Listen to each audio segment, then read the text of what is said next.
Kebakaran melahap kios servis jok motor yang berlokasi di Jalan Raya Jatiwaringin, Pondok Gede, Kota Bekasi. Besarnya kobaran api membuat sejumlah karyawan gudang penyimpanan daging beku yang berada di samping kiri lokasi kebakaran panik lari berhamburan karena khawatir api merambat ke gudang tersebut. Diduga api berasal dari korsleting arus pendek listrik di ruang tengah yang kemudian merambat ke seluruh bangunan kios. Penyebabnya untuk sementara kita menduga dari korsleting listrik. Ada korban dalam peristiwa ini, Bang? Dalam kebakaran ini tidak ada korban, alhamdulillah tidak ada korban. Cuman ya memang masih dalam pendinginan lah. 11 unit armada pemadam kebakaran dikerahkan guna memadamkan api. Kini peristiwa kebakaran masih dalam penyelidikan Polres Metro Bekasi Kota. Sementara itu, di Rimbo Tengah, Kabupaten Bungo, Jambi, kobaran api melahap sebuah rumah warga. Kebakaran terjadi saat istri dan anak pemilik rumah sedang berada di ruang tengah dan melihat asap tebal muncul dari ruang belakang rumah miliknya. Kencangnya tiupan angin dan besarnya kobaran api membuat bangunan rumah dan 2 unit kendaraan korban habis terbakar. Tim damkar menurunkan 3 unit armada untuk memadamkan api. Menimpa rumah milik Apiansa yang beralamat di RT 10 RW 3 Kelurahan Pasir Putih. Adapun laporan ini kami terima sekira pukul 8.30 oleh seorang saksi bernama Sarifah. Menindaklanjuti laporan tersebut, kami mengerahkan 1 unit mobil damkar, kemudian disusul rescue dan dibantu oleh TRC BPBD berupa 1 unit mobil tangki air. Diduga api berasal dari korsleting listrik. Tidak ada korban jiwa dalam peristiwa ini, namun kerugian ditaksir hingga ratusan juta rupiah.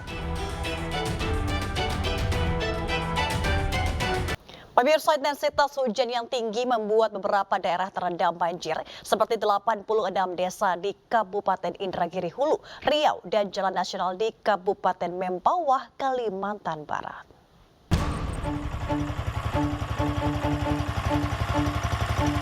Banjir sudah merendam hampir 75% wilayah di Kabupaten Indragiri Hulu, Riau.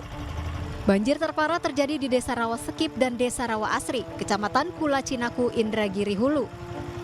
Di 2 desa ini, ratusan rumah warga terendam banjir dengan ketinggian air bervariasi, mulai dari setengah meter hingga 1 meter lebih. Banjir merendam 86 desa dari 14 kecamatan sejak 22 Desember 2023 lalu. Pemerintah setempat bersama pihak kepolisian juga sudah memberikan bantuan paket sembako kepada masyarakat yang terdampak banjir.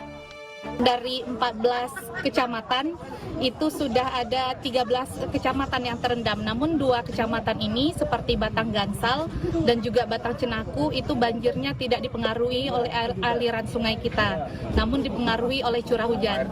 Namun alhamdulillah sampai dengan hari ini 2 kecamatan itu sudah surut. Laporan dari masyarakat ya, karena rumahnya ada banyak yang kemasukan air sehingga mereka ada yang mengungsi. Sementara itu, banjir di Kecamatan Sungai Pinyuh, Kabupaten Mempawah, Kalimantan Barat belum juga surut. Bahkan jalan nasional masih terendam banjir.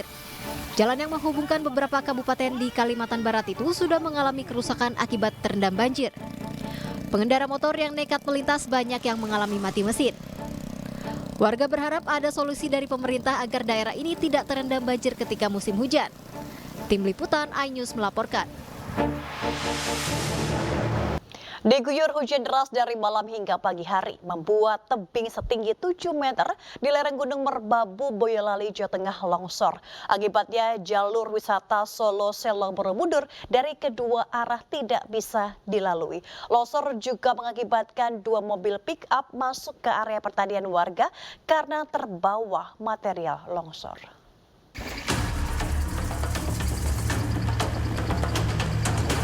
Akibat hujan deras sejak malam hingga pagi hari membuat tebing setinggi 7 meter di lereng Gunung Merbabu, Boyolali, Jawa Tengah longsor. Longsor mengakibatkan 2 mobil pickup masuk ke area pertanian warga karena terbawa material longsor. Selain itu, material longsor dengan ketebalan hampir 2 meter juga menutup akses jalur wisata Solo Selo Borobudur dari 2 arah. Tidak ada korban luka maupun jiwa dalam kejadian ini. 1 unit alat berat milik BPBD Kabupaten Boyolali dikerahkan untuk menyingkirkan material longsor yang menutup jalan sepanjang 75 meter agar jalur segera bisa dilalui. Menutup akses Jalan Raya Solo Selo Borobudur atau SSB ini memutus akses lalu lintas sehingga saat ini lalu lintas kendaraan tidak bisa bergerak, baik dari arah Solo ke Magelang atau Magelang ke Solo. Sementara data dari BPBD setempat, ada beberapa titik kejadian tanah longsor di sepanjang jalan Solo-Selo Borobudur tersebut. Dari Boyolali, Jawa Tengah, Tata Rahmanta, iNews melaporkan. Angin kencang yang melanda kawasan Banjarnegara, Jawa Tengah mengakibatkan sebuah pohon tumbang dan menimpa sebuah mobil yang tengah melintas. Akibat peristiwa tersebut, 6 penumpang alami luka.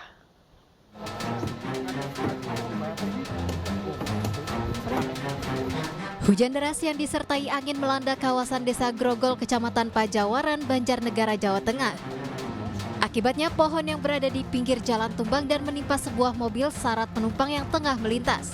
Pohon setinggi 12 meter tersebut tumbang dan membuat mobil rusak parah dan ringsek. 6 orang penumpang mobil alami luka.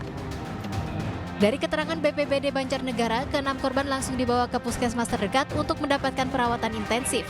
Tadi berdasarkan laporan dari Destana yang dikirim ke Pusdalop BPBD, telah terjadi angin kencang yang mengakibatkan pohon tumbang di Desa Genting, Kecamatan Pajawaran, dan menimpa sebuah mobil, dan di dalamnya ada penumpangnya, ada 6 orang. Usai kejadian, pihak BPBD bersama tim relawan serta warga langsung mengevakuasi mobil dan pohon tumbang. Dari Banjarnegara, Jawa Tengah, Elis Novit, iNews melaporkan.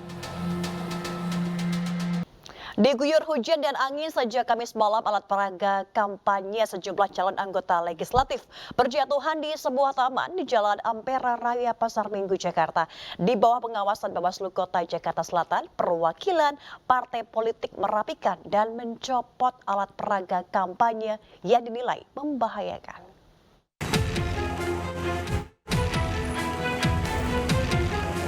Sejumlah alat peraga kampanye yang terpasang di sebuah taman di Jalan Ampera Raya, Pasar Minggu, Jakarta Selatan berjatuhan akibat hujan dan angin yang melanda Jakarta dan sekitarnya. Pondasi pagar bahkan juga nyaris roboh akibat tak mampu menahan beban dari banyaknya alat peraga kampanye yang dipasang. Beberapa perwakilan partai politik yang dihubungi pihak Bawaslu Kota Jakarta Selatan mendatangi lokasi untuk merapikan dan mencopot alat peraga kampanye yang dianggap membahayakan pengguna jalan. Jadi setelah kita mendapat laporan terkait masalah APK yang memang dampak alam ya, karena hujan dari semalam, terjadinya APK itu menghalangi jalan. Untuk pengguna jalan ini sangat berbahaya, makanya kami berkoordinasi dengan peserta pemilu yang hari ini partai-partai yang terlibat, spanduknya yang ada di lokasi untuk merapikan sendiri gitu ya, karena tembok ini kan perlu kita rapikan, kita tertibkan. Nah, makanya kami berkoordinasi juga dengan pihak Satpol PP dan juga pihak pertamanan untuk menindaklanjuti hal tersebut. Pada saat yang bersamaan, petugas suku Dinas Pertamanan Jakarta Selatan juga dikerahkan untuk memperbaiki pondasi pagar taman yang rusak. Dari Jakarta, Rizky Fahluvi, iNews melaporkan. Pemirsa, 2 pemotor di Kabupaten Pasuruan, Jawa Timur tertabrak minibus. Diduga mereka menerobos lampu merah di Simpang 4.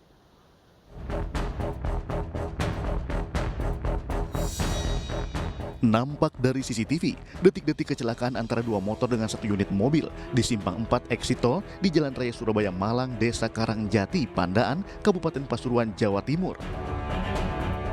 Akibatnya 1 orang terpental ke aspal jalan dan 1 orang lain nyaris terlindas ban belakang mobil. Keduanya pun dilarikan ke rumah sakit karena mengalami patah tulang. Kecelakaan bermula dari 2 orang mengendarai motor menerobos lampu merah yang sedang menyala di lokasi kejadian dari arah kota Pandaan, Malang Utara Selatan. Sementara dari arah pintu tol keluar Pandaan melaju mobil dengan kecepatan tinggi. Kendaraan sepeda motor yang berjalan dari arah utara ke selatan pada saat apil atau traffic light menyala merah berusaha menerobos.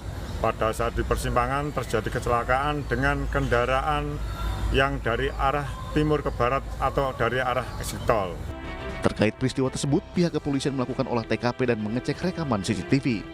Kini 2 motor dan minibus diamankan ke pos lantas terdekat, sementara 2 korban sudah pulang ke rumah masing-masing dari Rumah Sakit Sahabat. Dari Pasuruan, Jawa Timur, Jaka Samudra, iNews melaporkan.